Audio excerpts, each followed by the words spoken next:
नमस्कार, स्वागत है आपका हमारी खास पेशकश बीज बाजार में। मैं हूं विवेक मित्तल। मार्केट की स्थिति पर नजर डालें तो करीब 200 पॉइंट नीचे सेंसेक्स है और निफ्टी में करीब 70 अंकों की गिरावट देखने के लिए मिल रही है। निफ्टी आईटी करीब 200 पॉइंट नीचे, निफ्टी बैंक फ्लैट है। ऑन द नेगेटिव साइड करीब 28 अंक नीचे है इस समय निफ्टी बैंक। लेकिन इंपॉर्टेंट आज कोई भी इंडेक्स नहीं है।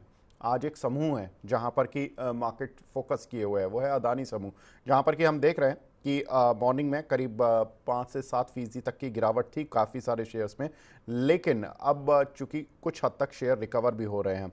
हिंडनबर्ग का एक नया अटैक अदानी समूह पर हुआ, सेबी चेयरपर्सन पर भी हुआ और कुछ एक कंपनीज के अलग से भी नाम लिए गए। तो ये कुछ एक पूरा अटैक है इंडिया की सेबी चीफ पर, अदानी समूह पर और बहुत तरह तरह की जो गवर्नमेंट एजेंसीज हैं उनको भी एक तरह से कटघरे में खड़ा किया गया है। अब इस पर विस्तार से बात करेंगे कि इसका क्या कुछ इम्पैक्ट मार्केट पर होगा और लॉन्ग टर्म में क्या इम्पैक्ट होगा, कौन से शेयर्स होंगे जिन पर कि सबसे ज़्यादा इम्पैक्ट होगा या नहीं होगा। इस पर विस्तार से चर्चा करने के लिए हमारे साथ खास मेहमान जुड़ चुके हैं। हमारे साथ महेश ओझा जी जुड़ चुके हैं, हैंसेक सिक्योरिटीज़ के हेड हैं। Sir hi, good morning. Good morning Vivek ji. Sir, मैं अदानी समूह पर तो बात करूंगा ब्रॉडर वे में, लेकिन पहले मैं आपसे ये जानना चाहता हूं कि मार्केट पर आपका इस समय क्या व्यू बन रहा है। देखिए, मार्केट अपने नॉर्मल जो न्यूट्रल वे में चल रहा है उसी हिसाब से चल रहा है। हालांकि एडनबर्ग की रिपोर्ट थोड़ी सी आई तो उसकी वजह से रिटेल में थोड़ा सा एक नर्वसनेस जरूर दिखा है। एक बाइंग जो उनकी चल रही थी उसके अंदर थोड़ा सा एक रुकआउट जरूर हुआ रहेगा। बट ओवरऑल न्यूट्रल है, वैसा कोई इम्पैक्ट फिलहाल मार्केट के अंदर होता हुआ दिखाई नहीं दे रहा है और होना भी नहीं चाहिए।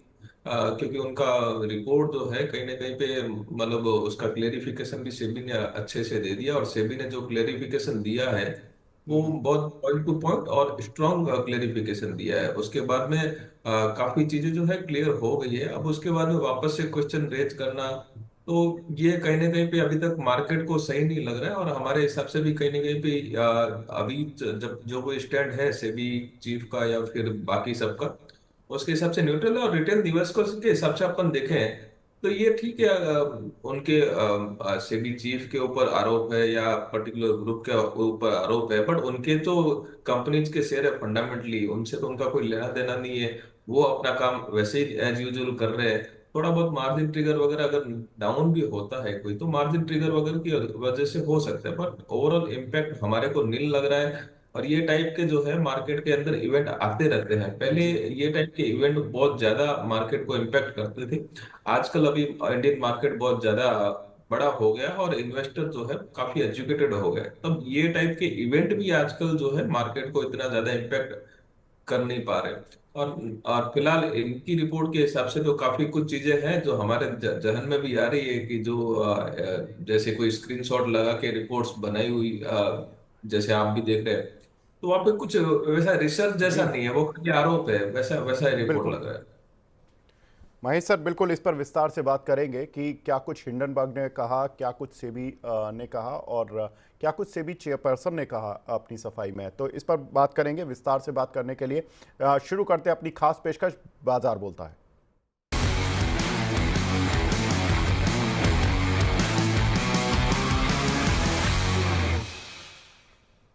बाजार बोलता है। पहले एफआईज डीआईज के क्यूज देख लेते हैं, उसके बाद ग्लोबल इंडिसेस और गेनर्स लूजर और फिर मेन मुद्दे पर बात करेंगे। तो एफआईज ने फ्राइडे के सेशन में कुछ खरीदारी की, ये एक अच्छा संकेत। और डीआईज ने भी करीब 3980 करोड़ रुपए की बाइंग की है। तो कुल मिलाकर कह सकते हैं कि फ्राइडे का जो सत्र था इंस्टीट्यूशनल इन्वेस्टर्स के नाम रहा। दोनों ने कुल मिलाकर करीब 4400 से 4500 करोड़ रुपए की खरीदारी की है इंडियन मार्केट में। लेकिन आज ग्लोबल इंडिसेस किस तरह की चल रही है, एक बार उन पर भी नजर डाल लेते हैं। डाउ जोन्स जो कि फ्राइडे की क्लोजिंग करीब 51 अंक बढ़कर बंद हुआ। शंघाई थोड़ा फ्लैट है, नेगेटिव साइड पर है। हैंसेंग भी फ्लैट है। निकाई में कुछ बढ़त देखने के लिए मिल रही है, 0.25% की, करीब 257 अंक ऊपर। वहीं कोस्पी में भी करीब 1% की बढ़त देखने के लिए मिल रही है। तो ग्लोबल इंडिसेस का तो सपोर्ट है अगर हम मार्केट पर देखें एक तरह से। लेकिन कौन से काउंटर्स हैं जहां पर कि सपोर्ट ज़्यादा मिल रहा है मार्केट के सेंटीमेंट का या उनके नतीजों का। तो शिपिंग कॉर्पोरेशन यहाँ पर आफ्टर रिजल्ट्स करीब 10% ऊपर ये काउंटर। वोल्टास यहाँ पर करीब 7.5% का उछाल है। आरवीएनएल करीब 6.5%। आवास फाइनेंशियल यहाँ पर करीब 5.5% की बढ़त देखने के लिए मिल रही है। आइनॉक्स विंड करीब 5.5% बढ़कर कामकाज कर रहा है। आइनॉक्स विंड के भी नतीजे आए थे, उस पर भी विस्तार से बात करेंगे। वहीं टॉप लूजर्स में देखें तो कैफे कॉफी डे यहाँ पर करीब 16% की गिरावट देखने के लिए मिल रही है। एनसीएलटी से जुड़ा हुआ कुछ प्रॉब्लम चल रहा है। भारत डायनामिक्स यहाँ पर करीब 9% की गिरावट। सन टीवी करीब 8.25%। कैफिन टेक का जो लगातार चल रहा था, यहाँ पर आज कुछ हद तक मुनाफा वसूली होते हुए दिख रही है। वहीं बालकृष्ण इंडस्ट्री यहाँ पर भी करीब 6.25% की गिरावट देखने के लिए इस काउंटर पर मिल रही है। अब बात करते हैं उस मेन खबर की जिसने पूरे वीकेंड में सारे शायद जो निवेशक हैं भारत के, उनको जगाए रखा, उनको पढ़ने में लगाए रखा और उनको अपडेशन पर लगाए रखा। तो हिंडनबर्ग जब भी आते हैं अपनी किसी भी रिसर्च रिपोर्ट के साथ तो ज़रूर एक खलबली तो ज़रूर मचती है, और इस बार भी खलबली उन्होंने और ज़ोर की मचाने की कोशिश की, लेकिन अब उसका इम्पैक्ट उतना शायद जोरदार नहीं है, क्योंकि हिंडनबर्ग की मंशा को लोग अब समझने लगे हैं। ये एक इम्पॉर्टेंट तथ्य है। अगर हम देखें तो हिंडनबर्ग ने आरोप लगाए, उन्होंने कहा कि 18 महीने बाद भी सेबी ने अदानी पर कोई कार्रवाई नहीं की है। तो ये एक बड़ा इम्पॉर्टेंट स्टेटमेंट उनकी तरफ से आया। उन्होंने कहा सेबी चेयरपर्सन मधाबी बुश के पति का ऑफशोर फंड में निवेश है और ऑफशोर फंड को मनी साइफनिंग के लिए अदानी ग्रुप ने इस्तेमाल भी किया। तो ये एक उनके कुछ आरोप। ब्लैकस्टोन के रिट्स में मधाबी बुश के पति जो हैं बिना अनुभव के कंसल्टेंट बने, ये एक बड़ा आरोप उन्होंने लगाया।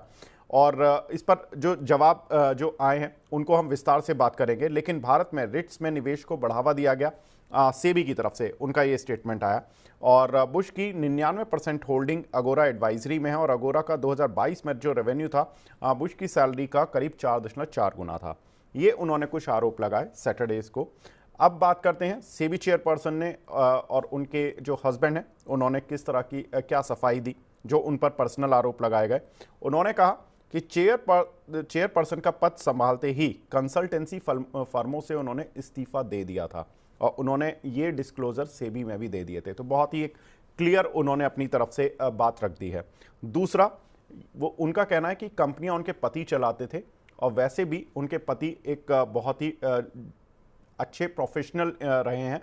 HUL में भी उन्होंने टॉप पोजीशंस पर काम किया और वहाँ से इस्तीफा देके जब उन्होंने ब्लैकस्टोन को ज्वाइन किया एज एन कंसल्टेंट, तो उन्होंने अपनी उनकी एक अलग सीमाएं थी और सेबी की अपनी अलग सीमाएं थी। और सेबी ने जो भी फैसले लिए हैं वो उनको देखना, उनके पति से कनेक्ट करना ये दुर्भाग्यपूर्ण है। और जो कंपनियों में आय आई है उसको भी देखना, उनकी सैलरी के साथ जोड़ना दुर्भाग्यपूर्ण है, क्योंकि उनके पति एक खुद प्रोफेशनल है, पैसा कमा सकते हैं। अब सेबी ने आरोपों पर क्या सफाई दी है वो भी देख लेते हैं एक बार। अदानी ग्रुप को 24 में से 23 मामलों में जो क्लीन चिट मिल चुकी है, एक मामला है जो कि अभी बचा हुआ है। साथ ही अगर देखें तो सेबी ने देशी और विदेशी एजेंसियों की मदद से अदानी के खिलाफ जांच पूरी की है। अभी तक जितनी भी उन्होंने 24 में से 23 मामले निपटाए हैं उसमें उन्होंने जितनी भी फॉरेन कंपनीज थी, कंसल्टेंसी फर्म्स थी, उनसे कई तरह के लेटर, उनसे कई तरह के डॉक्यूमेंट्स सभी को विस्तार से पढ़ा है, विस्तार से उन्होंने जांच की है। उसके बाद उन्होंने अपनी रिपोर्ट बना के सुप्रीम कोर्ट में पेश की थी, जिस पर कि फैसले आए। साथ ही अगर देखें तो हिंडनबर्ग की जो शेयरों में शॉर्ट पोजीशन भी हो सकती है, उन्होंने आशंका भी जताई सेबी ने। साथ ही उन्होंने ये भी कहा कि जो रिट से जुड़े हुए जो आरोप लगाए गए हैं, सेबी का जो बोर्ड होता है वो एक कंसल्टेशन पूरा करता है, उसके बाद कोई फैसला लेता है। तो ये ऐसा नहीं कि ब्लैकस्टोन को रिट्स में कुछ भी फायदा पहुंचाने की एक स्पेशल मंशा थी। ये एक पूरे सेगमेंट को लेकर एक सेबी ने एक पत्र बनाया, एक अपना कंसल्टेशन पेपर बनाया और उसके बाद फैसला लिया। तो यहाँ पर किसी को भी एक पर्टिकुलर ग्रुप को या एक पर्टिकुलर कंपनी को कोई फायदा पहुंचाने की कोई भी मंशा नहीं थी। महेश सर, अगर हम देखें हिंडनबर्ग पर एक और भी चीज़ जो कि सेबी ने और सेबी चेयरपर्सन ने कहा कि उनको एक शो कॉज नोटिस जारी किया गया, उसका भी आंसर ठीक से वो दे नहीं पा रहे हैं। तो इसलिए उन्होंने एक तरह से ये अटैक किया सेबी चेयरपर्सन पर। सर, ऐसे आरोपों को कब तक हम लोग मार्केट में झेले? और हिंडनबर्ग, जिनका कभी किसी ने शायद इंडियन मार्केट में नाम भी नहीं सुना था, उनसे अच्छे अच्छे बहुत सारे ब्रोकरेज हाउस हैं जो अपनी आम तौर पर रिपोर्ट्स निकालते रहते हैं, लाइक गोल्डमैन सैक्स, मॉर्गन स्टैनली। अगर ऐसे कोई ब्रोकरेज हाउस कोई आरोप लगाए तो समझ भी आता है। हिंडनबर्ग जो कि कभी इंडियन मार्केट में था ही नहीं, उनका आरोप कितना मान्य रखना चाहिए इंडियन ऑडियंस को? देखिए, कंसर्न ये है कि रिसर्च रिपोर्ट वैसी चीज होती है कि जहाँ पे आप किसी को बताए कि आपकी ये डिमांड है या ये सप्लाई है या आगे ये चीज होने वाली है या फोरकास्टिंग होती है, वैसी रिसर्च रिपोर्ट होती है। पॉलिटिकल में आरोप प्रत्यारोप लगते रहते हैं, तो ये रिसर्च रिपोर्ट कम है और आरोप प्रत्यारोप ज्यादा है, और उसमें भी फैक्ट्स, पूरे फैक्ट्स जाने बगैर है। और अगर हिडनबर्ग ऐसा ही है तो वो इंडिया के अंदर आके रजिस्टर करके वो वहां पे प्रॉपर काम करे, उसमें कोई दिक्कत नहीं है। अब अचानक से सडन से कोई आता है और इंडियन मार्केट के, इंडियन इन्वेस्टर ट्रेडर है, उनकी मनी, उनको अचानक से सडन कोई भी इम्पैक्ट देता है, वहां पे एक पॉलिटिकल इवेंट चालू हो जाता है। तो ये सारी चीजें जो है कहीं ना कहीं बिल्कुल। पे मार्केट को भी एक नर्वस करती है, और कहीं ना कहीं जो जो प्रैक्टिस है वो भी सही नहीं। हेडनबर्ग कभी बाइंग की पोजीशन में क्यों नहीं आया? वो भी एक, आजकल इन्वेस्टर हम हमारे से सवाल करते रहते हैं कि हमेशा ही शॉर्ट वाले ही क्यों आते हैं, बाइंग के लिए क्यों नहीं आते हैं? तो ये सारे जो उनके फैक्ट्स जो है, काफी कुछ चीजें हैं जिनको मतलब इन्वेस्टर भी अभी दूसरे एंगल से देखने लगे हैं। तो ठीक है, बिल्कुल। इन्होंने अपने क्वेश्चन रेज किए हैं, और सेबी ने, हालांकि इतना रिस्पांस देना नहीं चाहिए, बट सेबी ने फिर भी, सेबी चेयरपर्सन ने इंडिविजुअल लेवल पे आप देखिए, सेबी के हिसाब से देखिए, पूरा का पूरा एकदम 1 to 1 उनको रिप्लाई किया है। हालांकि उन्होंने जो सेबी ने जो उनको नोटिस दिया था शोकेस, उनका प्रॉपर रिप्लाई नहीं दिया है। देखिए ना कितनी मतलब एरोगेंसी अपन उनकी समझ सकते हैं। तो ये कहीं ना कहीं पे इन्वेस्टर समझ बिल्कुल। सकते हैं, ये कहीं ना कहीं पे चीजें जो है इंडियन सिस्टम की तरफ अगर कोई चीज अटैक करती है तो वो कहीं ना कहीं पे दुर्भाग्यपूर्ण है। तो हमारे को लगता है कि इन सब इन सारी चीजों को, और हिडनबर्ग के यूएस में काफी केसेस चल रहे हैं, चाइना में उनको कोई इंटरटेन करता नहीं है। तो ये मेरे हिसाब से ये सारी चीजें जैसे जैसे मार्केट बढ़ेगा तो जैसे जैसे होती जाएगी, बट मार्केट को अपने, हमें अपने रेगुलेटर्स के ऊपर विश्वास करना पड़ेगा, हमें अपनी बिल्कुल। जो संस्था है उसके ऊपर विश्वास करना पड़ेगा। बिल्कुल सर। दो सबसे बड़ी संस्थाएं, सुप्रीम कोर्ट का फैसला और फिर सेबी का फैसला, सेबी की रिपोर्ट, इन दोनों को अगर हम शक के घेरे में डालेंगे एक हिंडनबर्ग की रिपोर्ट के आधार पर, तो ये एक बिल्कुल दुर्भाग्यपूर्ण चीज़ है। और मार्केट अब शायद समझने भी लगा है। अब देखें तो सेंसेक्स इस समय हरे निशान में आ चुका है और निफ्टी भी अब हरे निशान में आने का अटेम्प्ट ले रहा है। केवल 10 पॉइंट नीचे रह गया अब निफ्टी। इंपॉर्टेंट चीज़ यही है कि सर केवल इसको राजनीतिक तौर पर ही देखना चाहिए ना, कि विपक्ष को एक मुद्दा मिला। देखिए, वो सब चीजें चलती रहेगी। हालांकि जैसे कांग्रेस के टाइम पे रहता तो बीजेपी की वैसे करते रहती, ये सारी चीजें चलते रहती है। विपक्ष को तो मुद्दा चाहिए रहता है, तो उससे कोई अपन देखना नहीं चाहिए। बट आप देखिए कि आपका जो सिस्टम है, आपकी जो ग्रोथ है, हम उस सब उसको चीजें देखेंगे। बाकी सब पॉलिटिकल इवेंट को जोड़ देंगे तो कुछ काम ही नहीं कर पाएंगे मार्केट के अंदर। तो पॉलिटिकल इवेंट को साइड में रखिए, आप जी। अपने संस्थाओं पर विश्वास कीजिए। कल उठ के वो आरबीआई पे आ जाएंगे, कल उठ के वो एनएचए पे आ जाएंगे, ऐसे तो कोई भी किसके ऊपर अटैक कर देगा। तो वैसा नहीं है कि हमारे जो सिस्टम है काफी मजबूत है। और बिल्कुल। आप देखिए सीबी चीफ का अपॉइंटमेंट कैसे होता है, अगर उनको वो प्रक्रिया भी देखेंगे ना, तो कोई अगर, क्योंकि रिटेल इन्वेस्टर इतना ध्यान देते नहीं है, ये सारी प्रक्रिया अगर देखेंगे ना तो बहुत कुछ चीजें हैं वैसी दिखेगी। हाँ, छोटा मोटा कोई लूप होल कभी कभार हो सकता है, उससे बिल्कुल। कोई पूरा थोड़ी मार्केट को इम्पेक्ट होगा, ये भी समझने वाली बात है। उससे कोई कंपनी की ग्रोथ थोड़ी रुकने वाली है। आप खाना पीना छोड़ेंगे नहीं, आप बिल्कुल। बाइक लेना छोड़ेंगे नहीं, मारुति चलाना छोड़ेंगे नहीं, बजाज का ऑटो लेना छोड़ेंगे नहीं, टाटा मोटर की गाड़ी लेनी छोड़ेंगे। तो ये सारी चीजें हैं। आप अभी इन्वेस्टर को एजुकेट होना पड़ेगा। हम लोग तो अपनी ट्राई करते ही हैं, बट इन्वेस्टर भी अपने लेवल पे अगर समझ जाएंगे, अगर लॉस होता है तो इन्वेस्टर का ही लॉस है। अगर पैसा जो है, अगर म्यूचुअल फंड में से इतना सारा एसआईपी, अब 23,000 करोड़ की एसआईपी आती है, और ऐसे आरोपों से अगर बाजार को सेंटीमेंट नेगेटिव होता है, तो लॉस तो इन्वेस्टर का ही है। ये मोटा मोटी इंडियन पब्लिक, इंडियन इन्वेस्टर के ऊपर अटैक है, जिसका जवाब देना भी जरूरी है समय समय पे, नहीं तो ये ऐसे अटैक्स हमारे को झेलने पड़ेंगे। और लोग, अब बाहर के दूसरे वाले लोग हैं वो अपॉर्चुनिटी देखते रहते हैं। अब बाकी सारा जो है कॉर्पोरेट अपना काम करता रहेगा। अब देखिए सारे जो शेयर होल्डिंग है अदानी में, कितने बड़े जी। बड़े शेयर होल्डर हैं, अब वो कुछ देख के, सोच के, विचार के बाद में पैसा लगाते हैं। अब छोटी मोटी कोई रिसर्च फर्म जिसका कोई, जिसके ऊपर खुद के ऊपर केस चल रहे हैं और वो पर्टिकुलर ग्रुप के ऊपर अटैक करते बिल्कुल। रहते हैं, तो ये सारी चीजें सोचने वाली है। पॉलिटिकल चीजें हैं, इवेंट है, बिल्कुल। चलते रहते हैं। बट हमारे को अपनी जो हमारा जो इन्वेस्टमेंट है वो फंडामेंटल के हिसाब से बिल्कुल, देख के और उसके हिसाब से करना चाहिए।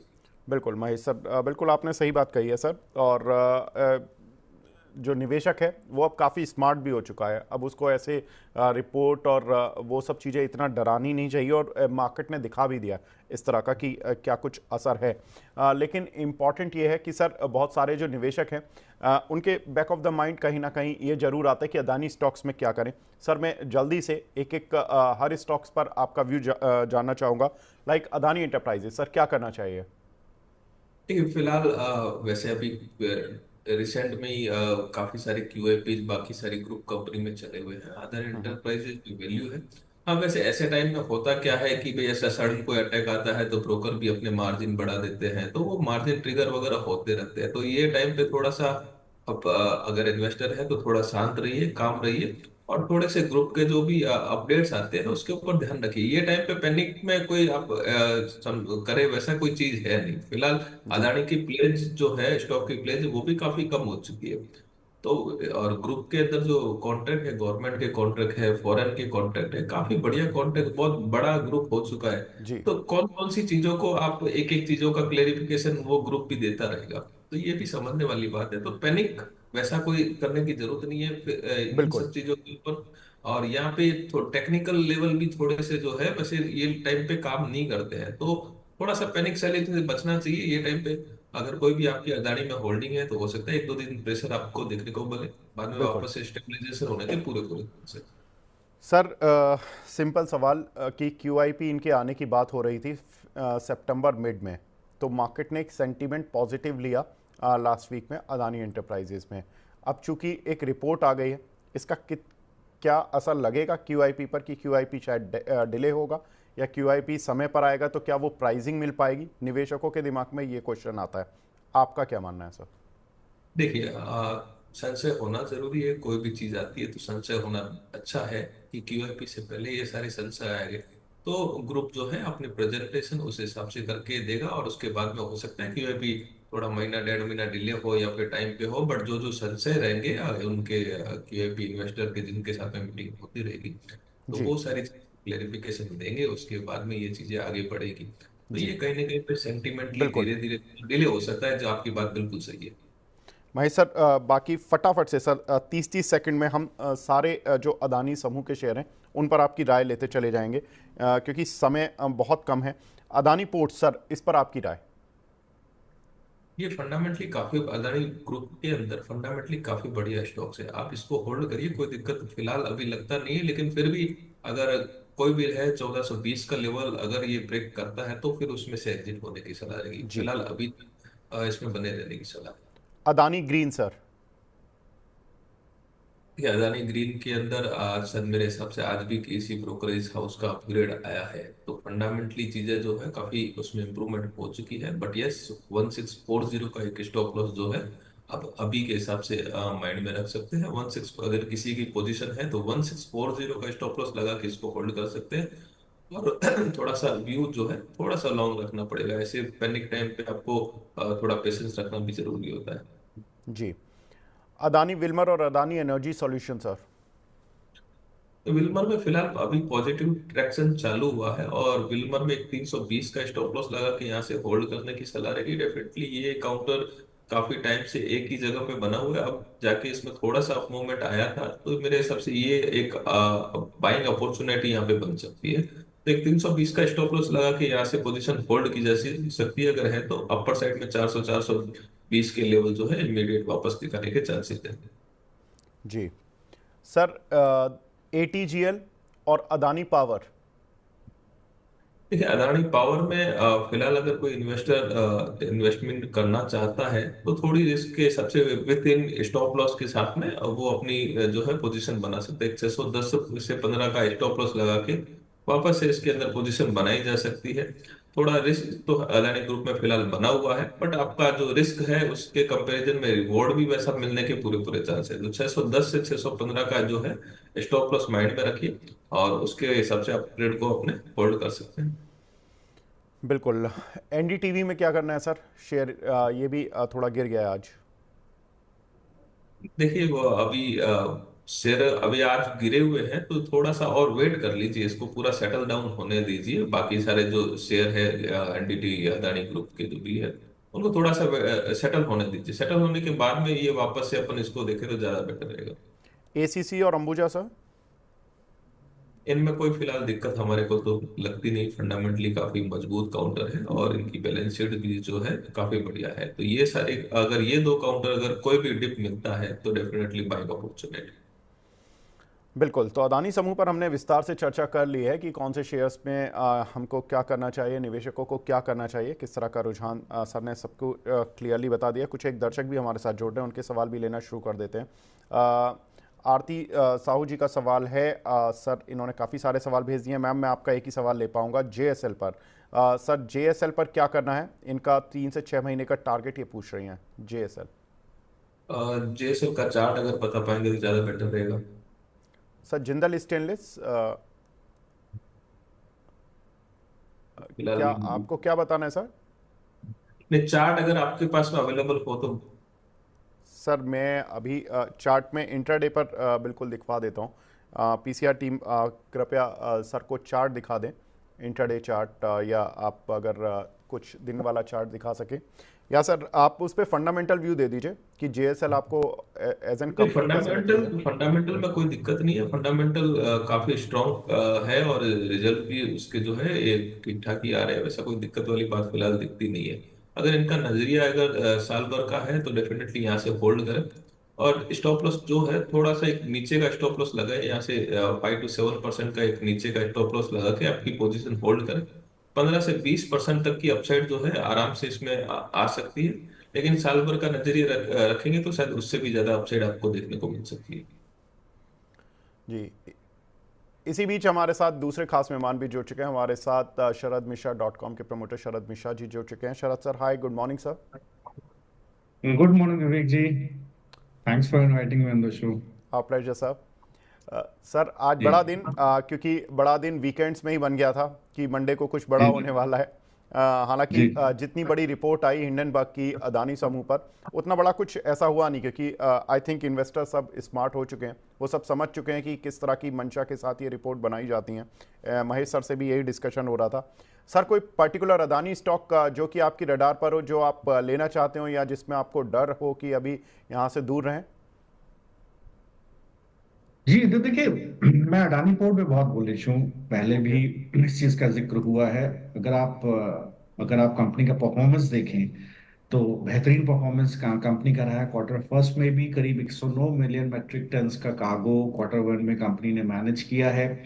8% वाई वहां पर ग्रोथ है। Highest ever EBITDA, highest ever revenue, EBITDA and PAT first quarter में कंपनी ने क्लॉक किया है। मुझे लगता है कि ये कंपनी को तुरंत ही जब कभी भी मौका मिले सर, इसको बिल्कुल बाय ऑन डिप्स का व्यू रखना चाहिए। यहाँ पर आप देखेंगे तो बिल्कुल अडानी पोर्ट के अंदर मैंने अभी क्लाइंट्स को भी रिकमेंडेशन दिया है कि बाय ऑन डिप्स का व्यू सर रखिए।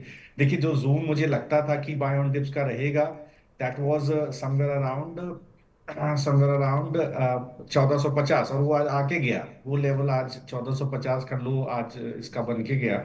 1457 का मुझे लो दिखाई दे रहा है। तो देखिए, मुझे लगता है ये जोन बहुत इंपॉर्टेंट है, नहीं टूटेगा। बाय ऑन डिप्स का व्यू बनाइए, स्लोली एंड ग्रेजुअली ये स्टॉक आपको 1650 के जोन में जाता हुआ दिखाई देगा। जी बिल्कुल, अगर कोई फ्यूचर्स में भी होल्ड करना चाहे, एक एक्सपायरी रोल ओवर कर ले सितंबर का सर, ये आपको 1650 के भाव दिखाएगा। बिल्कुल। तो यहाँ पर देखिए कॉन्ट्रा कॉल सर की, और अदानी पोर्ट्स में खरीदारी की सलाह, वेरी इंटरेस्टिंग सर। सर कुछ एक सवाल मिल रहे हैं दर्शकों के। जी ये बोल रहे हैं, आरती साहू जी का बार बार सवाल आ रहा है आरईसी पर। सर शरद सर कोई आपका व्यू? देखिए, आरईसी पीएफसी पे मैं आपको पहले भी कह चुका हूं। अभी डिस्कशन हो रहा था आरईसी पीएफसी को लेकर के। देखिए, करीब 11, आरईसी का 11 का प्राइस टू अर्निंग है। और सिमिलरली अगर आप पीएफसी को भी देखें तो वही 7-8 का उसका प्राइस टू अर्निंग रेशियो है। यहाँ पर बहुत अच्छा मुझे लगता है एक ट्रैक्शन ऑलरेडी बना हुआ है। बिल्कुल बने रहना चाहिए। मैं मेरे ख्याल से बजट से पहले विवेक जी, मैंने 400 रुपये, 450 रुपये के पास दोबारा स्टॉक को रिकमेंड किया था। मुझे लगता है किसी भी गिरावट में बिल्कुल खरीदना चाहिए। थोड़ा सा पीएसयू बैंक में प्रॉफिट बुकिंग इस वजह से है कि दर्शकों को समझना चाहिए कि लिक्विडिटी फ्लो होता है, सेक्टोरल लिक्विडिटी फ्लो होता है। वो सेक्टोरल लिक्विडिटी फ्लो हमें केमिकल्स में देखने को मिला है, एफएमसीजी में देखने को मिला है। देखिए किस तरह के मूव विवेक जी वहां देखने को मिले टाइम एंड अगेन। जी मैंने बिल्कुल। केमिकल्स में Deepak fertiliser, Deepak nitrite, Coromandel, PI industry, Chambal वगैरह आप ही के चैनल पर शेयर किए हैं। कैपिटल गुड्स में देखिए सुजलॉन है, त्रिवेदी टर्बाइन, आइनॉक्स वगैरह मैंने काफी शेयर किया है, जिंदल सौ, वेल्सपन वगैरह। एफएमसीजी में देखिए बीकाजी है, बिल्कुल बलरामपुर चीनी। मुझे आज पड़ता है जी 375 के भाव पे आपने मुझे बलरामपुर चीनी में जो है डिस्कशन करवाया था। बिल्कुल। यूनाइटेड स्पिरिट, ज्योति लैब। तो देखिए सर, सेक्टोरल लिक्विडिटी फ्लो होता है, कुछ समय के लिए प्रॉफिट बुकिंग रहती है। अब आप चाहें कि आप एक ही सेक्टर में बने रहें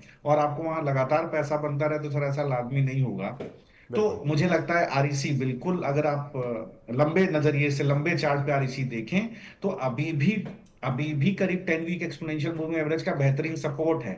वो जोन है 573। तो वो ना टूटे, ऊपर की तरफ चले। अगर कोई रिस्की ट्रेडर है, कोई बिल्कुल हेलमेट बिल्कुल। है कि मुझे आरईसी में ही ट्रेड करना है सर, तो बिल्कुल 573 का स्टॉप लॉस लगाएं और बिल्कुल बने रहें। जैसे ही ये 600 रुपए के ऊपर चलना शुरू होगा, ये दोबारा अपना अप ट्रेंड शुरू कर देगा। बिल्कुल। तो आ रही सी अप ट्रेंड में बिल्कुल 600 रुपये के ऊपर एक नया अप ट्रेंड बनाएगा। कुछ एक ग्लोबल खबरें भी ले लेते हैं। अमेरिका में रिफाइनरी कंपनियों से तेल की डिमांड घटी है। ये एक इम्पॉर्टेंट चीज़ है, क्योंकि जो इंटरनेशनल मार्केट है वहाँ पर अगर क्रूड की डिमांड एक बड़े जो कंज्यूमर है वहाँ से घटती है तो एक इंटरेस्टिंग समीकरण बन जाते हैं। क्रूड की कीमतों में भी तेज़ी आने की उम्मीद इसलिए थोड़ी सी घट जाती है। हालांकि एक फेड रेट कट की बातें हो रही हैं सितंबर में, तो देखना होगा, बड़ा इंटरेस्टिंग होगा कि अमेरिका से डिमांड घट रही है और क्या फेड रेट कट उस डिमांड को फ्यूल कर पाएगा क्या दोबारा से। साथ ही वेडनेसडे को अमेरिका में इन्फ्लेशन का डेटा और आएगा।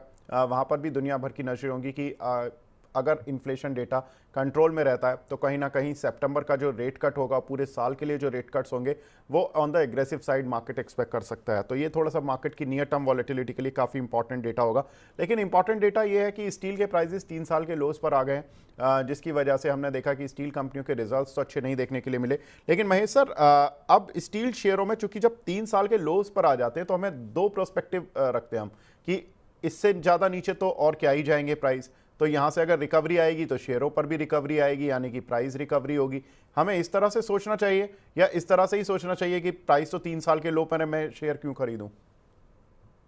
डेफिनेटली प्राइस लो है, वो आपकी बात बिल्कुल सही है, बट ये टाइम पे एक कंसोलिडेशन जोन बन जाता है। तो कंसोलिडेशन जोन जब बनता है तो थोड़ा टाइम वेट करता है मार्केट, उसके अंदर वापस से वो ब्रेकआउट बनते हैं, उसके बाद में वापस से वो चीज रेडी होती है। तो फिलहाल एक कंसोलिडेशन जोन देखने को मिल सकता है, उसके बाद में वापस से वो शेयर रेडी होंगे, तब उसके अंदर एक फास्ट मूवमेंट दिखाई दे सकता है। तो फिलहाल वैसी स्थिति मेटल शेयरों की बनी हुई है, एक रेंज के अंदर थोड़ा दिन निकालेंगे, उसके बाद बाद में वो वापस से रेंज निकलेगी। बट यस, अगर इस यहाँ से डिप मिलते हैं तो धीरे धीरे एक्यूमुलेशन करना चाहिए। अभी ये एक्यूमुलेशन जोन बनेगा तो आपको एक लंबे नजरिए के हिसाब से धीरे धीरे एक्यूमुलेशन का मौका मिलता रहता है ये टाइप के माहौल में। तो आप अगर फास्ट मूविंग ट्रेडर है तो फिर वापस से ब्रेकआउट का वेट करिए, और अगर लॉन्ग टर्म इन्वेस्टर है तो एक डिप के अंदर एक्यूमुलेशन कर सकते हैं। जी महेश सर, आपकी रडार पर कौन से ऐसे शेयर्स हैं जो कि आप अपने क्लाइंट्स को रिकमेंड कर रहे हैं अभी? देखिए, दो फंडामेंटली काउंटर है जो मैं फिलहाल काफी टाइम से ट्रैक कर रहा हूँ। अभी भी रिजल्ट जो है अच्छे आए हैं और वो, आगे भी आने की उम्मीद है। तो एक आस्क ऑटो है। ये लेवल से अपन देख सकते हैं कि जो आस्क ऑटो का रिजल्ट जो है वो भी काफी बढ़िया है। ये लेवल से बाइंग की जा सकती है। 360 का स्टॉप लॉस रखिए। 3 से 6 महीने में 475 से 500 तक के लेवल इसमें देखने को मिल सकता है। फंडामेंटली काफी बढ़िया है। ऑटो इंडस्ट्री बढ़िया कर रही है, ऑटो कंपोनेंट को फायदा होने की पूरी पूरी उम्मीद है। दूसरा काउंटर है जेटीएल इंडस्ट्री। एक जेटीएल इंडस्ट्री में एक भी काफी बढ़िया जो है एक मोमेंटम भी बना हुआ है, और काफी सारे ब्रोकर इसको ट्रैक किए, वैल्यूएशन वाइज काफी अट्रैक्टिव लग रही है। तो यहाँ से एक जेटीएल इंडस्ट्री को भी बाइंग की जा सकती है। 190 के स्टॉप लॉस से 275 से 300 तक के टारगेट जो है 6 से 9 महीने या 3 से 6 महीने का आप कम से कम व्यू बना के रखें, तो वहां पे यहाँ से अपसाइड काफी दिखाई दे सकती है। बिल्कुल। सर का एक शेयर था प्लैटिनम इंडस्ट्रीज़, जिसमें कि सर ने बताया था, ये मुझे याद है, सर ने अगस्त में ही कॉल दी है, 1 अगस्त को, और इस पर टारगेट्स जो दिए थे सर ने 3 से 6 महीने के 310, 325 और 350 रुपये, और 280 से 281 रुपये की रेंज पर सर ने काउंटर डिस्कस किया था और इसने सारे टारगेट अचीव कर दिए हैं। महेश सर, इसको कुछ रिवाइज करना चाहेंगे, प्रॉफिट बुक कर लें जो भी दर्शक इसमें काउंटर में एंटर किया था जिन्होंने? फिलहाल 50% बुकिंग कर लीजिए। शायद 385, आज 390 का हाई बनाया है। रिजल्ट आने वाला है, रिजल्ट के बाद में इसको अपन वापस से रिव्यू करेंगे। फंडामेंटली अच्छे लगते हैं कंपनी के, और आगे भी हमारी उम्मीद तो अच्छे रिजल्ट की है, बट रिजल्ट का आउटकम आने के बाद में फिर इसको रिव्यू की जा सकता है। बट अब किसी इन्वेस्टर में अगर 280 या 275 की रेंज में अगर कोई भी बाइंग किया हुआ, तो वहां से एक सप्ताह के अंदर अपने को अच्छा रिटर्न देखने को मिल गया। ये काउंटर के अंदर थोड़ी सी प्रॉफिट बुकिंग कर लीजिए और उसको वापस से होल्ड कर लीजिए। स्टॉप लॉस यहाँ से 348 का रखिए। अगर कोई भी रिवर्सल वापस 348 के नीचे होता है तो वहां से एग्जिट कर लीजिएगा। बाकी रिजल्ट जब आएगा तो बिल्कुल उसको वापस रिव्यू करेंगे। बिल्कुल, many congratulation to Mahesh sir, क्योंकि उन्होंने इतना अच्छा काउंटर केवल 12 दिन में टारगेट हिट, और वो भी मीडियम टर्म स्टॉक के, जिसने कि 280 से 380 पहुंच गए काउंटर, ऑलमोस्ट 100 रुपये का रिटर्न, और केवल 12 दिन में। और अगर ट्रेडिंग सेशन देखेंगे तो और भी कम। महेश सर, बहुत बहुत शुक्रिया सर हमसे जुड़ने के लिए और इस तरह की कॉल्स को हमारे दर्शकों के साथ शेयर करने के लिए। बहुत बहुत शुक्रिया sir. Thank you. Sharad sir हमारे साथ जुड़े हुए हैं, लेकिन अब बढ़ते हैं हमारी खास सीरीज नतीजों पर फोकस।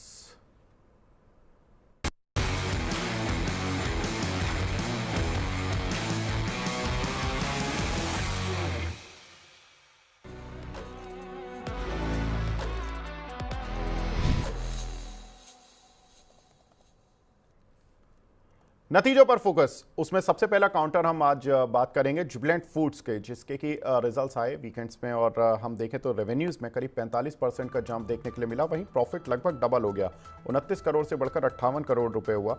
और ये कोई एक्सेप्शनल गेन या वन टाइम आइटम की वजह से नहीं हुआ। एबिटा अगर देखें तो 39% बढ़ा है, 383 करोड़ आया 276 करोड़ से बढ़कर। हालांकि मार्जिन्स जरूर 90 बेसिस पॉइंट कम रहे, 20.7 के मुकाबले 19.8% रहे। जुबिलेंट फूड सर कैसे देख रहे हैं शरद सर इस काउंटर को? बिल्कुल अच्छे से देख रहे हैं विवेक जी, बढ़िया है। देखिए, अगर आप हावर बिल्कुल सही कह रहे हैं। आप ग्रॉस मार्जिन आप देखें तो गिरता हुआ दिखाई दिया है, थोड़ा सा 50 बेसिस पॉइंट का डिक्रीज हमें लास्ट क्वार्टर से देखने को मिला है। बिटा मार्जिन में एक में प्रॉफिट देखने को एक पॉजिटिव ट्रैक्शन देखने को मिला है। और अगर आप अदरवाइज भी देखें तो जो अगर अगर स्टोर एडिशन में देखेंगे तो 34 स्टोर डोमिनोज ने ऐड बिल्कुल किए हैं, पर करीब 52% क्वार्टरली नेटवर्क एक्सपेंशन है। तो बाजार को कहीं ना कहीं चीजें पसंद आ रही हैं। मुझे लगता है जुबिलेंट में एक अच्छा ट्रेड बना हुआ है। यहाँ पर मुझे लगता है कि जो जिस तरह का मूव है ये इसको ऊपर की तरफ लेकर के जाएगा। एक हमें ब्रेकआउट देखने को मिला है इसके अंदर, ये मैंने इस वीक के स्टॉक के रूप में इसको शेयर किया है। मुझे लगता है यहाँ पर एक अच्छा मूव बनेगा। 615 के ऊपर एक डिसेंट ब्रेकआउट है। स्लोली एंड ग्रेजुअली 660 रुपए की तरफ ये जाने की कोशिश कर सकता है। तो मुझे लगता है बिल्कुल यहाँ पर आप अगर आप कैश में हैं तो बिल्कुल बने रहें। और अगर ट्रेडर हैं और ऑप्शन ऑप्शन भी करते हैं तो सर ऑप्शन में भी कॉल ले सकते हैं। 650 की out of the money call 9 रुपए 50 पैसे की चल रही है। धीरे धीरे ये आपको डबल हो जाएगी, 18 रुपए की हो जाएगी इस महीने का अंत तक। तो इसको भी आप एक बार देख सकते हैं। बिल्कुल। इसी बीच अगर अदानी स्टॉक्स पर नज़र डालें तो एक ज़बरदस्त रिकवरी इन काउंटर्स पर देखने के लिए मिल रही है। सेंसेक्स अब अच्छे से ग्रीन में आ चुका है, 150 पॉइंटों पर। निफ्टी 50 करीब 25 अंक को ऊपर, और अदानी के ज़्यादातर स्टॉक्स जो कि सुबह 5 से 7% नीचे थे, अब केवल 1 से 1.5% नीचे रह गए हैं। आज पूरे दिन अदानी स्टॉक्स तो बिल्कुल फोकस में रहेंगे। लेकिन दूसरा काउंटर सर, हमारे दर्शकों के सवाल भी काफ़ी आते हैं। शिपिंग कॉरपोरेशन आज की टॉप गेनर्स लिस्ट में भी है, और कंपनी के रिजल्ट्स भी सपोर्ट कर रहे हैं कंपनी के जिस तरह के परफॉर्मेंस है आज के शेयर का, और जो अभी तक का पास परफॉर्मेंस रहा। रेवेन्यूज 26% बढ़ा सर, प्रॉफिट 69% बढ़ा, एबिटा करीब 41% बढ़ता हुआ दिखाई दिया, और मार्जिन्स में करीब 340 बेसिस पॉइंट की बढ़त देखने के लिए मिली। मार्जिन्स 30.2% से बढ़कर 33.6%। तो सारा ही पूरा शिपिंग कॉरपोरेशन पूरी तरह से ग्रीन मार्क बना हुआ है। रिजल्ट्स में हर तरफ एबिटा मार्जिन्स, रेवेन्यूज, प्रॉफिट, हर कुछ ग्रीन में है। सर काउंटर कितना बड़ा ग्रीन मेंटेन करेगा? देखिए, मैं बार बार कहता आ रहा हूँ, ये अगला HAL है सर। ठीक है, इसको बिल्कुल होल्ड कीजिए। 4-5 साल का अगर आपका व्यू है तो बिल्कुल आपको इसको होल्ड करना चाहिए। देखिए ये गार्डन रीच आपको अब यहाँ से बड़ा मूव देंगे। तो यहाँ देखिए वो जो जो मूव इसके अंदर बना है, अगर आप चार्ट पर भी देखिए, मुझे लगता है एक स्ट्रेंथ है इसके अंदर। ट्रेडिंग पर्सपेक्टिव से कम 325 रुपए का भाव इसके अंदर बहुत जल्दी खुलेगा। जो आज का लो है 265, उसी को आप स्टॉप लॉस रखिए। बाय ऑन डिप्स भी कर सकते हैं क्योंकि आज काफी चला है, 10% के 9.5% के लगभग चल गया है। तो जी 260 का स्टॉप लॉस रख करके बाय ऑन डिप्स करिए। कहां तक खरीदे? 275 मिले तो खरीदिए। धीरे धीरे करके ये 325 तक तो कम से कम जाएगा ही जाएगा। इसके बाद वहां कंसोलिडेट करे तो ऊपर का आप रास्ता और देख सकते हैं। जी। सर आपने बताया कि ये शेयर अगला HAL बनेगा। HAL को तो हम कहानी जानते हैं, 5,000 तक पहुंच गया, तो आप टारगेट क्या ले रहे हैं सर शिपिंग कॉरपोरेशन के लॉन्ग टर्म में? जी मुझे लगता है कम से कम देखिए आने वाले समय में ये स्टॉक नहीं कुछ तो 1500 से 2000 की ट्रेजेक्टरी में ट्रेड करता आपको दिखाई देगा। 4 से 5 साल का समय दीजिए। उसका बहुत सिंपल रीजन है। देखिए जो शिपिंग इंडस्ट्री है उसमें अगर आप फ्रेट चार्जेस देखेंगे तो करीब, जितना मैं समझ पाता हूँ, $80 बिलियन के आसपास सालाना फ्रेट चार्जेस है। 60 से 65 बिलियन डॉलर चाइना की कंपनीज को जाता है। तो सरकार को दर्द है। और आपको पता है सी रूट से सबसे ज्यादा business transactions in and inflow and outflow होता है इंडिया का। तो जिस तरह से डिफेंस को और रेलवेज को डेवलप किया गवर्नमेंट ने, मुझे लगता है 5 एक साल में, उसके बाद भी गवर्नमेंट चेंज नो चेंज, आपको शिपिंग सेक्टर में अच्छा बिल्डअप देखने को मिलेगा। कोचिन शिपयार्ड वगैरह में आपने देखा है किस तरह का मूव है। मुझे लगता है शिपिंग कॉर्पोरेशन में और गार्डन रीच में वो मूव पेंडिंग है। आने वाले, अभी तो देखिए गवर्नमेंट ने कहीं ना कहीं subsidy the make in India के लिए इस बजट में, कंपनीज को, बाहर की कंपनीज को, कि इंडिया में आइए बनाइए, जी हम बिल्कुल। आपको हम आपको सहूलियत देंगे। लेकिन आने वाले समय में कैपेसिटी एक्सपेंशन इंडियन कंपनीज को होगा। जो 20 मीटर से ज्यादा बड़े वेसल्स बनाते हैं उनको ज्यादा फायदा होगा। उसके अंदर गार्डन रीच वगैरह है, लेकिन शिपिंग कॉर्पोरेशन मुझे लगता है because of the capacity, the kind of capacity which company carries, मुझे लगता है यहाँ पर एक बड़ा फायदा होगा। और इसको आने वाले समय में काफी वैल्यूएशंस इसके एक्सपैंड होने वाले हैं। बिल्कुल, जो दर्शक सुन रहे हैं, काफ़ी इंटरेस्टिंग। सर ने तो मल्टी बैगर पिक हमारे सेगमेंट शुरू होने से पहले ही दे दी। शरद सर ने बता दिया कि शिपिंग कॉरपोरेशन में 1500 से 2000 रुपये तक के टारगेट्स। Very interesting sir. तो सर ये जो लोग HAL BEL इस तरह के शेयर्स में फंसे हुए हैं, वो फंसे रहें या वहाँ से बेच के शिपिंग कॉरपोरेशन में शिफ्ट हो जाएं? नहीं, देखिए अगर आप बीएल वगैरह को देखें, बीएल के साथ स्टोरी ही डिफरेंट है। बीएल एचएल की आप देखें तो स्टोरी ही डिफरेंट है। जो कंपनी लगातार कैपेसिटी एक्सपेंशन कर रही है, बीएल को आप देखिए लास्ट फाइनेंशियल में करीब टर्नओवर ही 20% बढ़ता हुआ दिखाई दिया था, 50% पैट बढ़ता हुआ दिखाई दिया था। तो सर ये सारी चीजें अगर आप देखें, 50,000 करोड़ का तो इस साल ऑर्डर इनफ्लो है बीएल के लिए। तो ये सारे मल्टी बैगर रहने वाले हैं। कैपेसिटी आप, मैं हमेशा कहता हूं डिफेंस में जहां पर एक्सपोर्ट ड्रिवन मार्केट है, या रेलवेज में जहां पर दूसरी कंट्रीज से भी ऑर्डर बुक आ रही है, वहां पर आपको काफी फायदे हैं। उसको होल्ड करिए ट्रेडिंग पर्सपेक्टिव से नहीं, बट इन्वेस्टमेंट पर्सपेक्टिव से। जी। इस साल भी देखेंगे तो बीएल ने करीब 800 करोड़ रुपए का केपेक्स प्लान किया हुआ है। तो देखिए सर, जहां कैपेसिटी एक्सपेंशन से वो तभी होंगे जब ऑर्डर बुक होगी, जब बिल्कुल कैपेसिटी यूटिलाइजेशन होगा। तो ये सब मल्टी बैगर्स हैं, ये आने वाले समय में भी रहेंगे। हम लोग ने देखा भी है। बिल्कुल। मुझे लगता है काफी मल्टी बैगर्स पहले भी हम लोग देखते रहे हैं। बीएचईएल वगैरह को 50-50 रुपए से ट्रैक कर रहे हैं। 70-80 रुपए से आरईसी पीएफसी को ट्रैक कर रहे हैं। बीएल एचएएल को कहाँ कहाँ नीचे भाव से, और ये सब चलते रहेंगे। देखिए डिफेंस के ऊपर गवर्नमेंट एक्सचेकर बढ़ाना, गवर्नमेंट एक्सपोर्ट बढ़ाना, अगर एक्सपोर्ट नहीं बढ़ेगा तो हम लोग हमेशा ट्रेड डेफिसिट में रहने वाले बिल्कुल हैं। और गवर्नमेंट एक्सपेंडिचर बहुत इंपॉर्टेंट होता है जीडीपी ग्रोथ के लिए। प्राइवेट केपेक्स हो ना हो विवेक जी, ये तो आप बहुत फॉलो करते हैं, देखिए आप तो जबरदस्त पढ़ते हैं। तो देखिए सर, आप देखिए गवर्नमेंट एक्सपेंडिचर के लिए हमको ट्रेड डेफिसिट को ट्रेड सरप्लस में कन्वर्ट करना होगा, तो एक्सपोर्ट बढ़ाने होंगे। एक्सपोर्ट क्या, हम लोग नेचुरल, हमारे पास नेचुरल रिसोर्सेज तो है नहीं ज्यादा कंट्री में, तो हम लोग बिल्कुल डिफेंस में, रेलवेज में, ठीक है सर, शिपिंग में, इन्हीं सब में एक्सपोर्ट बढ़ा सकते हैं। तो बिल्कुल। यही सारे सेगमेंट्स हैं। तो मुझे लगता है this government, that government, any government, ये फोकस बना रहेगा गवर्नमेंट्स का कंट्री के लिए। और इन सेक्टर्स में एक लंबे नजरिए के लिए बने रहिए। ट्रेडिंग पर्सपेक्टिव से ना जाइए। ट्रेडिंग के लिए बहुत कुछ ऑलरेडी रहता है सर। देखिए हम लोग को डिफरेंट सेक्टर्स में रहता है ट्रेडिंग, वहां ट्रेडिंग करिए, यहाँ इन्वेस्टमेंट करिए। बिल्कुल, तो सर ने बिल्कुल क्लियर व्यू दे दिया है कि रेलवे, डिफेंस और जो ये शिपिंग कंपनियां हैं, यहाँ पर लंबी अवधि में देखें, छोटी अवधि में ट्रेडिंग अवसर देखेंगे तो थोड़े से आपको निराशा हो सकती है, लेकिन लंबी अवधि के जो टारगेट्स हैं वो काफ़ी बड़े हैं, तो यहाँ पर बने रहें, खासतौर से शिपिंग कॉर्पोरेशन में। नेक्स्ट काउंटर जहाँ पर कि नतीजे देखने के लिए मिले वो है CESC, पावर की एक कंपनी।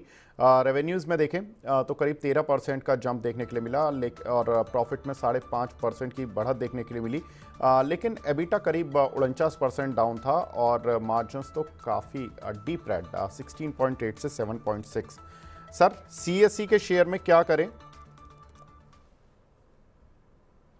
जी, तो देखिए, ये सारे शेयर जो पावर सेक्टर के चल रहे हैं, इसका बेसिक बेसिक टेनेट ये है कि साहब 2023 से 2037 तक जो डिमांड है वो करीब 4% के आगर से बढ़ रही है। तो उसी पर कैपेसिटी एक्सपेंशंस हो रहे हैं, और पावर सेक्टर में आप देखेंगे तो टॉरेंट है, पावर ग्रिड है, NTPC है, CESC है, ये कुछ शेयर्स हैं जो मेरे फेवरेट हैं। मुझे लगता है यहाँ पर आने वाले समय में भी, आने वाले सालों में भी अच्छा ट्रैक्शन बना रहेगा। अब देखिए, रिजल्ट को अगर आप CESC को देखें तो काफी कुछ इसके अंदर डिस्काउंटेड है, स्टॉक काफी रेंज बाउंड रहा है अगर आप देखेंगे जुलाई में बिल्कुल। पूरे। तो मुझे लगता है सर, जब तक ये ऊपर की तरफ अगर आप नया ट्रेड लेना चाह रहे हैं, जब तक ऊपर की तरफ 180 के ऊपर ना निकले, मुझे नहीं लगता है इसके ऊपर जो इसका हाई था इस महीने का, वो 182 के ऊपर था, जब तक उसके ऊपर न निकले बिल्कुल इसको अभी बाय मत कीजिएगा। काफी चीजें ये इन्वेस्टर्स को, ट्रेडर्स को समझने होते हैं, काफी चीजें डिस्काउंटेड होती हैं, प्री रिजल्ट डिस्काउंट हो जाती हैं। तो जब तक 182 के ऊपर निकले इसके बाद ही खरीदिएगा, और उसके बाद अगर वो निकल गया 182 के ऊपर, फिर ये प्रीवियस हाई तोड़ेगा 192 का, फिर ये आपको सीधे 200 220 की ट्रेजेक्टरी में दिखेगा। काउंटर बहुत अच्छा है सर, 4 काउंटर के नाम मैंने लिए, चारों ही मुझे पसंद है। देखिए किस तरह के मूव इन चारों ही काउंटर्स में देखने को मिले हैं, टॉरेंट है, पावर ग्रिड है, NTPC, CESC। तो मुझे CESC पसंद है, लेकिन जी बिल्कुल। 182 के ऊपर खरीदिए। बिल्कुल। एक हमारे साथ दर्शक भी जुड़े हैं, अभय जी जुड़े हैं। अभय जी, हाय, गुड मॉर्निंग सर, पूछिए अपना सवाल। है सर, नमस्ते सर। जी सर। तो मैं बेंगलोर से परसों में नया सीख रहा हूँ, तो मैं PNB में 500 शेयर लिया हूँ, 125,000। तो क्या करना सर उसको? और हाँ, और एक IOC में लिया हूँ 250, वो 185 प्राइस में। ठीक है, ले लेते हैं सर, आपके दोनों ही सवाल ले लेते हैं, कोई बात नहीं, क्योंकि काफ़ी दर्शकों के सवाल भी इनसे मैच कर रहे हैं। PNB सर 125 रुपये के लिए हुए हैं, IOC 185 रुपये के लिए हुए हैं, क्या करें सर, दोनों में नुकसान? जी, तो देखिए, PNB में आप बिल्कुल सही, अगर आपने 125 पे लिया है तो ये मान के चलिए थोड़ा थोड़ा आपको पैसा, और अगर आप देखिए लंबी अवधि के लिए है, आपने अवधि डिस्कस नहीं की, शायद मैं ही सुन नहीं पाया। तो अगर आप लंबी अवधि के लिए करीब साल भर होल्ड कर सकते हैं, जैसा मैं सुन पाया, आप नए नए इन्वेस्टर हैं, तो बिल्कुल PNB को होल्ड कीजिए, वो प्रॉब्लम नहीं है इसके अंदर। मुझे लगता है कोई गिरावट होती तो 105 रुपए तक भी गिर सकता है, लेकिन आप इसको ऐड करिए सर। आप ऐड करेंगे तो ये स्टॉक आने वाले समय में आपको करीब, आप मान करके चलें, दोबारा 140 या 150 तक के जोन में भी दिखाई देगा। 1 से 1.5 साल का आप व्यू इसके अंदर रखिए। जहां तक बात आप IOC की कर रहे हैं, देखिए एक बेस बना हुआ है स्टॉक के अंदर करीब 167 के आसपास, वहीं आप अपना स्टॉप लॉस रख लीजिए। वहीं इसका 50 day exponential moving average placed है, उसके नीचे खिसक जाए तो जरूर आप इसको इसमें से निकल सकते हैं। अगर आप निकल जाएं, अगर आप किसी और स्टॉक में जाना चाहे तो ऑयल इंडिया को खरीदारी करिए, या पेट्रोनेट LNG खरीदिए सर, ठीक है। अगर आप एग्जिट कर सकें तो, अगर आपका भाव आसपास है, वहां पर आपको ज्यादा फायदा होने का चांस है। जी। एक और नतीजा सर जो हमें आता हुआ दिखाई दिया वीकेंड्स में, वो था आइनॉक्स विंड, जिस पर कि दर्शकों के काफ़ी सवाल आते हैं। रेवेन्यूज़ में सर 83% का जंप देखने के लिए मिला, और कंपनी घाटे से मुनाफे में आ गई। 65 करोड़ का लॉस था, 50 करोड़ का प्रॉफिट। एबिटा अगर देखें तो 325% बढ़ता हुआ दिखाई दिया, 136 करोड़ का एबिटा देखने के लिए मिला, 32 करोड़ के एबिटा के मुकाबले, तो एक अच्छा खासा जंप यहाँ भी देखने के लिए मिला। मार्जिन्स डबल से भी ज़्यादा, 9.2 से बढ़कर 21.3%। सर, आइनॉक्स विंड काउंटर भी चल चुका है थोड़ा तो, लेकिन अभी और चलने की गुंजाइश है on the base of these results? बिल्कुल, देखिए मैंने संदीप जी को ये शेयर रिकमेंड किया था पिछले कुछ दिनों में। आपके काउंटर पार्ट है सर, उनको जो है ये आइनॉक्स विंड के ऊपर मुझे लगता है कि बिल्कुल बने रहना चाहिए। 196 रुपए का मेरा टारगेट था, और मैंने कहा था बाय ऑन डिप्स का व्यू रखिए, 161 के पास अच्छा बेस है, तो 196 का पहला टारगेट, और पोजिशनली होल्ड करेंगे तो 240 रुपए तक ये स्टॉक जा सकता है। तो देखिए आइनॉक्स विंड में आप ये समझिए, ये जिस तरह का बिजनेस है इसका, आप देख जी रहे हैं बिल्कुल। किस तरह से जो है यहाँ पर ट्रैक्शन बनता हुआ दिखाई दिया है। और आइनॉक्स ग्रीन एनर्जी का 60% का मार्केट शेयर है। क्लाइंट बहुत अच्छे हैं, Tata power, Adani, NTPC, NHPC, PTC, oil India, बेहतरीन देखिए क्लाइंट बेस है। और ऑर्डर बुक भी बहुत मजबूत है कंपनी के पास, तो मुझे उम्मीद थी रिजल्ट इसके बहुत अच्छे आएंगे, तो रिजल्ट को समझते हुए प्री पोजिशनिंग के तौर पे मैंने स्टॉक दिया था। देखिए रिजल्ट अच्छे आए हैं इसके, तो मुझे लगता है बिल्कुल सर इसको होल्ड करना चाहिए। पहला टारगेट 196 और थोड़ा मार्च तक होल्ड कर सकते हैं, दिसंबर से मार्च तक तो 240 के टारगेट भी आएंगे सर। बिल्कुल। तो यहाँ पर बड़े टारगेट्स के लिए भी आप रुक सकते हैं। 240 सर ने बता दिया कि इस साल के अंत तक ही आपको एक अच्छे टारगेट्स इस काउंटर में मिल जाएंगे 240 तक के। तो यहाँ से करंट प्राइस से एक अच्छा खासा अपसाइड 30 से 40% का आपको मिलता हुआ दिखाई देगा। तो ये कुछ नतीजों पर बात हुई जहाँ पर कि शरद सर ने अपने व्यूज़ रखे हैं कि कौन से काउंटर पर किस तरह की स्ट्रैटेजी बनानी चाहिए। बढ़ते हैं अब अगले सेगमेंट की ओर।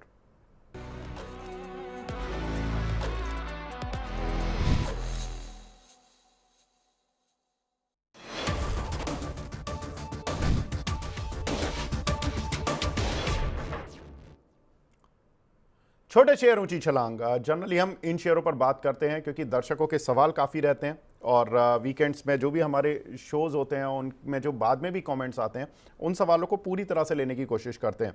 आईएफसीआई सर, इस पर बड़े सवाल मिलते हैं। काफ़ी उछाल भरा ये शेयर रहा है।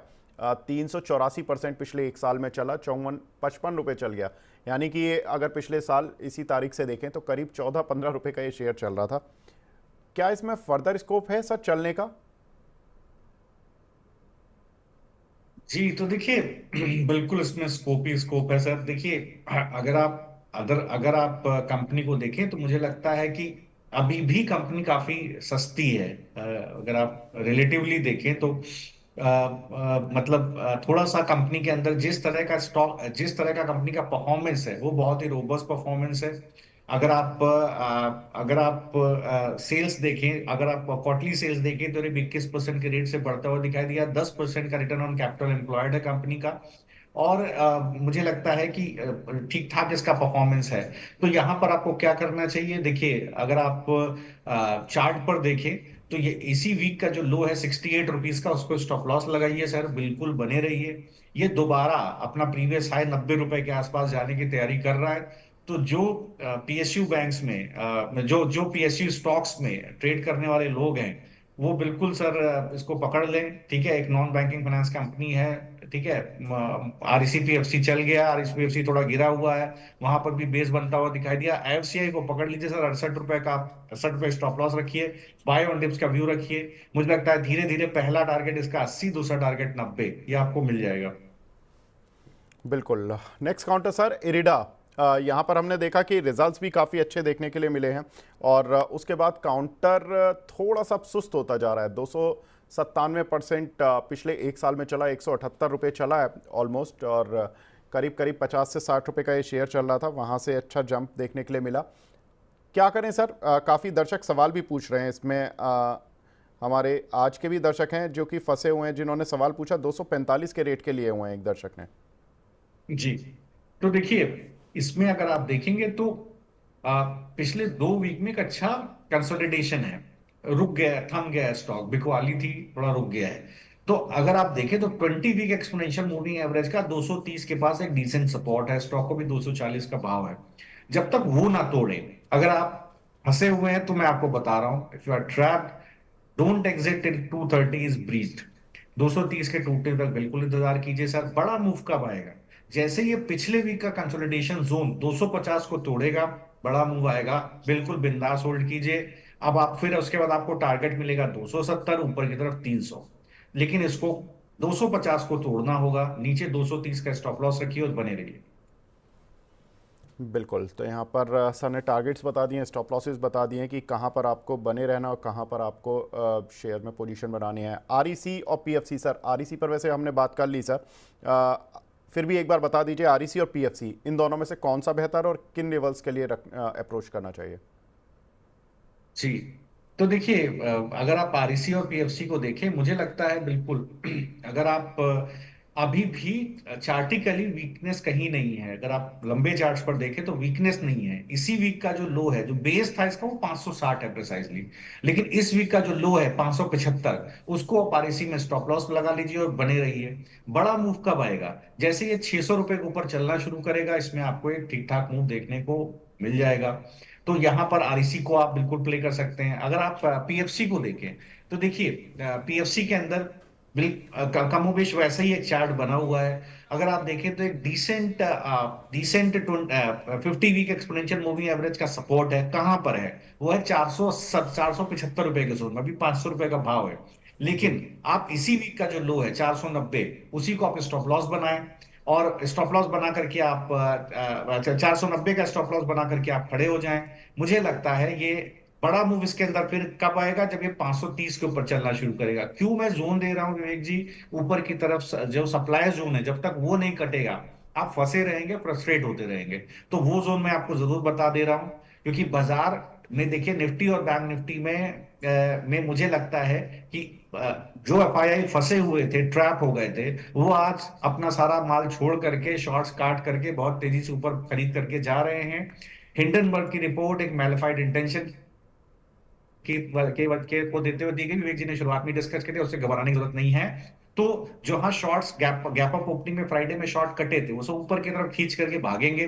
तो सर उस कंडीशन में ये स्टॉक्स अब आप होल्ड कर लीजिए, जो मैंने आरसी पीएफसी और आपको जो है डिस्कस किया है, ठीक है, आईएफसीआई, इनको बिल्कुल होल्ड कीजिए। क्योंकि यहाँ पर वैल्यू भी है, सस्ते भी हैं स्टॉक, ये भाग सकते हैं। आईएफसीआई थोड़ा महंगा है, आरसी पीएफसी तो काफी सस्ते हैं। तो एक बिल्कुल सपोर्ट से होल्ड करिए, भाग सकते हैं ऊपर।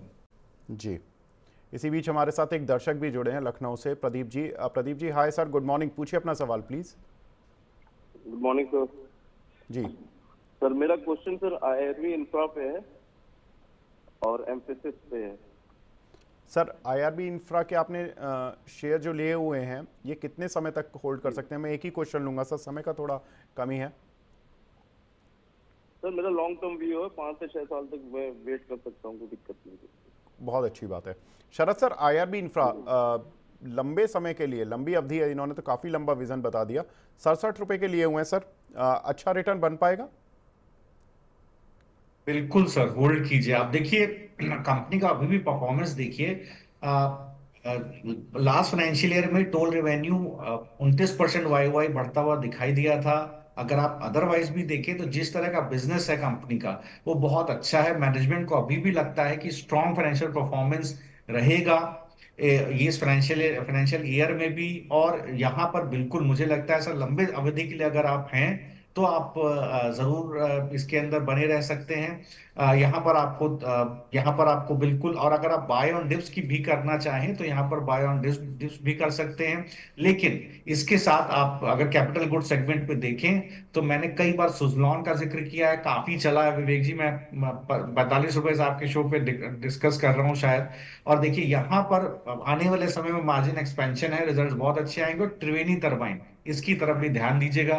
तो दो स्टॉक आप देख सकते हैं। अगर आप एम्फेसिस को देखें तो sir, time and again stock के ऊपर मैंने अपना व्यू दिया है। मुझे लगता है कि यहाँ पर रिजल्ट्स थोड़े से वीक रहे हैं, लेकिन इसके बावजूद भी अगर आप कंपनी को देखेंगे तो बेहतरीन कंपनी का परफॉर्मेंस, लंबे अवधि में एक अच्छा परफॉर्मेंस कंपनी ने दिया हुआ है। तो उसको ध्यान में रखते हुए बिल्कुल स्टॉक के अंदर मुझे लगता है बने रहना चाहिए। क्योंकि यूएस में डिस्क्रिशनरी स्पेंडिंग में एक हमें बिल्कुल ट्रैक्शन देखने को मिला है। अगर आप देखें तो जो मैग्निफिसेंट 7 है, वहां से लिक्विडिटी फ्लो, रियल्टी, इसके बाद बैंकिंग एंड फाइनेंशियल्स में, और इसके अलावा दूसरे सेक्टर्स में देखने को मिला है। तो उसका सीधा फायदा आपने टीसीएस, इन्फोसिस के रिजल्ट्स में देखा। छोटी मझोली कंपनियों में मैंने एम्फेसिस, एफएल इंडिया दिया था। एफएल इंडिया का टारगेट मीट हो गया है विवेक जी, ऊपर के टारगेट भी मीट हो गए हैं उसमें। एम्फेसिस, एफएल इंडिया और परसिस्टेंट, और इसके बाद न्यूक्लियर सॉफ्टवेयर, ये चारों मेरे पसंदीदा स्टॉक हैं सर। बिल्कुल इसका परफॉर्मेंस बेहतरीन है कंपनी का। अगर आप देखें तो जो बीएफएस की पाइपलाइन है वो 7% क्वार्टर एंड क्वार्टर बढ़ती हुई दिखाई दे रही है। बिल्कुल सर, एम्फेसिस में भी आपको होल्ड करना चाहिए। गिरावट आए, खरीदारी कीजिए। 2690 का भाव है अभी।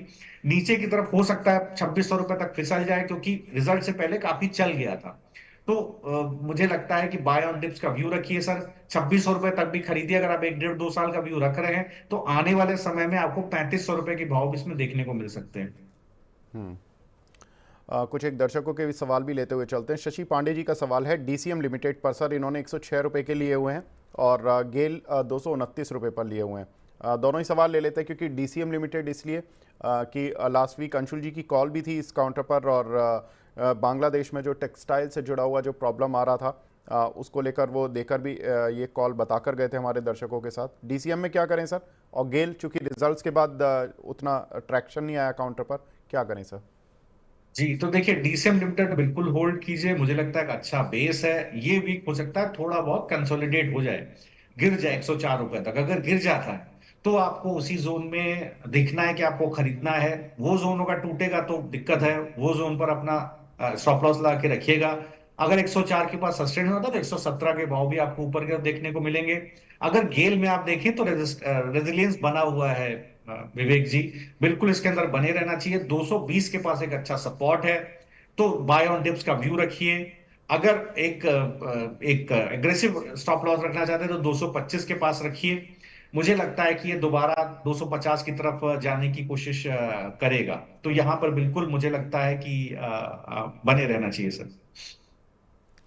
बिल्कुल, तो यहाँ पर बने रहना चाहिए। दो काउंटर सर, एक है सुजलॉन, पहले इस पर बात करूंगा। लगातार चलता जा रहा है, रिजल्ट्स काफ़ी शानदार देखने के लिए मिले।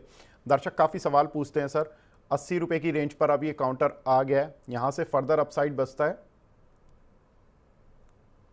जी, मैंने कुछ दिन पहले आपके चैनल पर राय दी थी 62 रुपए पर। इसको 70 रुपए और 80 रुपए के टारगेट के लिए टारगेट आ गया।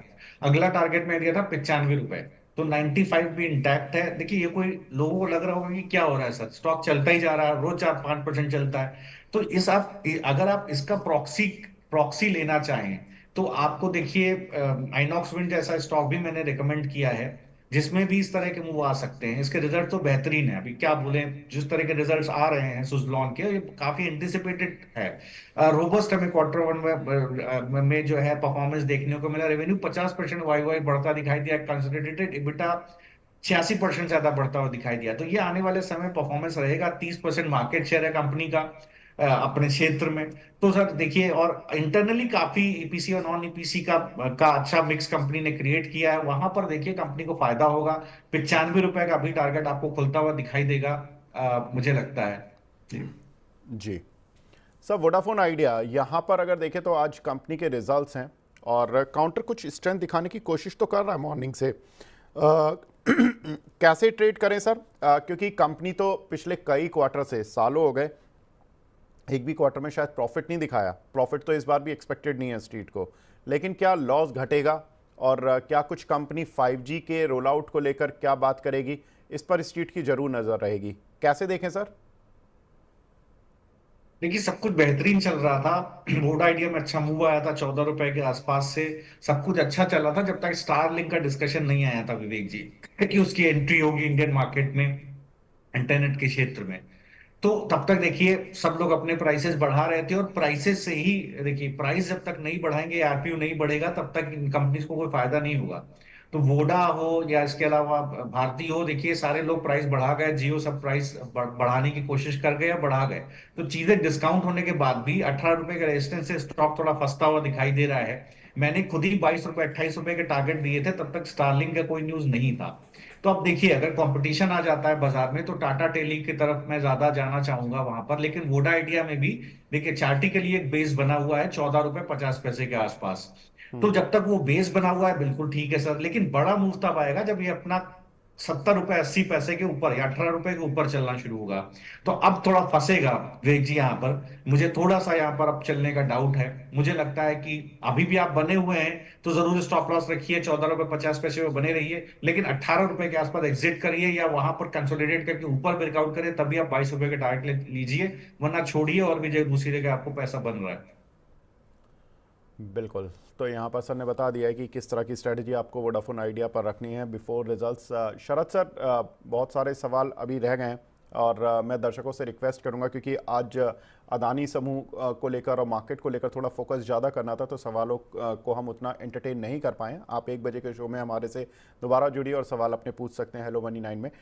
लेकिन शरद सर, चलने से पहले मैं आपसे आपकी टॉपिक्स जानना चाहता हूँ जो आप दर्शकों के साथ शेयर करना चाहें तो। जी, तो देखिए टॉपिक्स में अगर आप लेंगे तो वैसे तो अगर आप देखें, मुझे कोरोमंडल इंटरनेशनल मैंने पहले भी कई बार जिक्र किया है, मुझे लगता है यहाँ पर एक बड़ा मूव बनता हुआ दिखाई दिया है। दूसरा मन्नापुरम, यहाँ पर एक अच्छा मूव दिखाई दिया है, और जुबलेंट फूडवर्क जिसके रिजल्ट्स आए हैं। तो ये 3 स्टॉक है जिसमें मुझे लगता है बिल्कुल दर्शकों को नजर बनाए रखनी चाहिए, बाय ऑन डिप्स का व्यू रखना चाहिए। केमिकल सेक्टर में विवेक जी, आपको पता है मैं काफी समय से बुलिश हूँ, Coromandel one of the favourite मेरा रहा है। तो यहाँ पर देखिए और मन्नापुरम में जो स्ट्रेंथ है वो बनी हुई है। तो मन्नापुरम, कोरोमंडल और जुबलेंट फूडवर्क्स में बाय ऑन डिप्स का व्यू रखिए, ट्रेडिंग का व्यू मत रखिए। अगर आप रख रहे हैं कम से कम 1 से 1.5 महीने का व्यू रखिए सर। बिल्कुल, तो सर ने 2 कॉल बताए हैं, कोरोमंडल इंटरनेशनल। यहाँ पर सर आप टारगेट और स्टॉप लॉस एक बार दोबारा बता देंगे क्या? जी, तो देखिए यहाँ पर मैंने अभी टारगेट और स्टॉप लॉस नहीं दिया है, लेकिन फिर भी मैं एक बार इसमें सर आपको दर्शकों शेयर को कर देता हूँ। देखिए, समझ के लिए बता दीजिए दर्शकों की। जी जी जी, तो देखिए अगर आप कोरोमंडल इंटरनेशनल को देखेंगे, मुझे लगता है कम से कम इसमें 1930 के टारगेट आपको दिखाई ओके। देंगे। बाय ऑन डिप्स रखिए। आपको बाय ऑन डिप्स कहां तक रखना है? बेस है 1500 रुपए के आसपास, तो बाय ऑन डिप्स आप 1600 रुपए तक रखिए। लंबी अवधि में 1930 रुपए का टारगेट आपको दिखाई देगा। दूसरा जुबलेंट फूड वर्क्स, देखिए यहां पर अगर आप देखें तो पहले रिजल्ट से पहले मूव आ गया है, तो थोड़ा बहुत स्टॉक चल भी गया है। लेकिन मुझे लगता है कि अब चूंकि चल गया है तो बेस थोड़ा नीचे खिसक गया है, 590 के पास बेस खिसक गया है। तो बाय ऑन डिप्स रखिए 600 रुपए तक, 637 का भाव है। स्लोली एंड ग्रेजुअली ये स्टॉक आपको पहले ऊपर की तरफ 680 और दूसरा 720 यहां तक लेकर के जाएगा। इसके अलावा देखिए मुथूट के अंदर काफी मूव ऑलरेडी आया हुआ है, लेकिन मुझे लगता है कंपनी बहुत अच्छी है, ऑपरेशन परफॉर्मेंस कंपनी का बेहतरीन है। तो और इसके अलावा जब से गोल्ड के अंदर एक्साइज ड्यूटी घटी है, तो मुझे लगता है 2090 2100 रुपए के भाव यहां आपको मिलेंगे। बाय ऑन डिप थोड़ा डीप हो जाता है, यहां पर थोड़ा दिक्कत है। तो वो आपको बेस बनता हुआ दिखाई देगा 1780 के पास। तो ठीक है, कोई डिप मिलता है तो खरीदिए। स्लोली एंड ग्रेजुअली आपको 2100 रुपए के भाव की तरफ चलता हुआ दिखाई देगा। विवेक जी, चूंकि आपने ये डिस्कशन किया, देखिए एचडीएफसी बैंक की एक कॉल मैंने दी थी। जी मुझे बिल्कुल। लगता था कि एचडीएफसी बैंक में जो ट्रैक्शन है वो 1722 रुपए तक जाएगा, बहुत ज्यादा स्ट्रांग है। लेकिन अब वो चूंकि चल गई है, तो मैं आपको फेडरल बैंक की एक कॉल देता हूं सर, 200 रुपए की out of the money call. Trading perspective से 2 रुपए 40 पैसे का स्टॉप लॉस रखिए। मुझे लगता है करीब 3.5 रुपए और 4 रुपए के टारगेट के लिए फेडरल बैंक की कॉल की 200 रुपए के आउट ऑफ मनी कॉल में भी ट्रेड किया जा सकता है। बैंक निफ्टी में रिलेटिवली थर्सडे, फ्राइडे और में जबरदस्त शॉर्ट कवरिंग दिखाई दी थी एफआईआई की तरफ से। तो यहां पर मैं फेडरल बैंक एचडीएफसी कॉल मैंने शेयर की थी थर्सडे को, वो उसके टारगेट मीट हो गए सर। तो आज फेडरल बैंक की कॉल देके जा रहा हूं। बिल्कुल, तो यहाँ पर सर ने फेडरल बैंक की कॉल इनिशिएट की है, और एचडीएफसी बैंक में सर मुनाफा वसूली कर लें?